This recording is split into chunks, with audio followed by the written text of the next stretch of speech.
అక్క. ఏ ప్రథమేష్ ఎలా ఉన్నావురా? బాగున్నావా? బాగున్నానక్క. వీళ్ళెక్కడా? లోపల ఉన్నారా?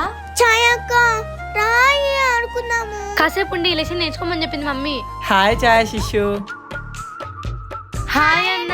ఏం చేస్తున్నారు? నువ్వు తెలిసి అడుగుతావా తెలియక అడుగుతున్నావా అన్న? చదువుకుంటున్నాం కదా. చదువుకుంటున్నారా? ఈరోజు సండే కదా. అయితే చదువుకోకపోతే చంపేస్తుంది మమ్మీ. సర్లే నువ్వు చదువుకో అమ్మా. బాయ్. ఉండొచ్చు కదా.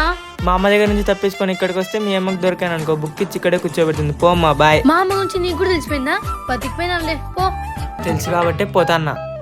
అమ్మా. ప్రథమేష్, ఇందాక మీరు మాట్లాడేది నేనంతా విన్నాను. పేరెంట్స్ అన్నాక చదువుకోమని చెప్తారు. ఎందుకంటే మీరు సక్సెస్ అయితే మీకంటే హ్యాపీగా ఫీల్ అయ్యేది మేమే.